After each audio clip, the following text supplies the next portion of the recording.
دوباره صدام کن بریز دلم، برام مادری کن عزیز دلم. دلم بچگی هامو با تو میخواد، جهانم جهانش رو از دست داد.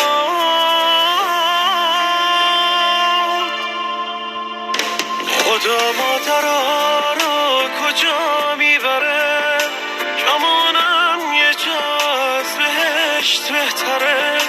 تو گفتی که تنها نمیذارمه، کجایی که بدجور کم دارمه.